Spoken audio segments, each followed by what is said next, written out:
హేమలత చెప్పు నాన్న. బాగా ఎండగా ఉంది, ఏదో ఒకటి జ్యూస్ చేయమ్మా. ఇంట్లో మ్యాంగోస్ ఉన్నాయి, మ్యాంగోస్ మిల్క్ షేక్ చేయనా నాన్న? ఓకే.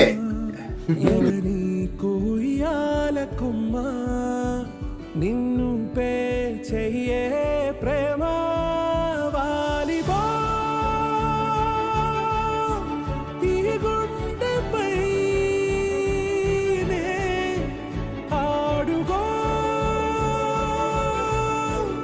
ఈ గుడిలోనే దూరం పోబోకుమా. నాన్న ఇదిగో మ్యాంగో మిల్క్ షేక్ చేసిన, టేస్ట్ చేసి ఎలా ఉందో చెప్పు.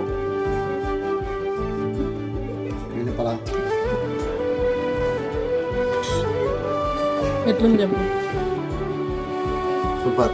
మీరు కూడా ఒకసారి మ్యాంగో మిల్క్ షేక్ ట్రై చేయండి, సూపర్ ఉంది.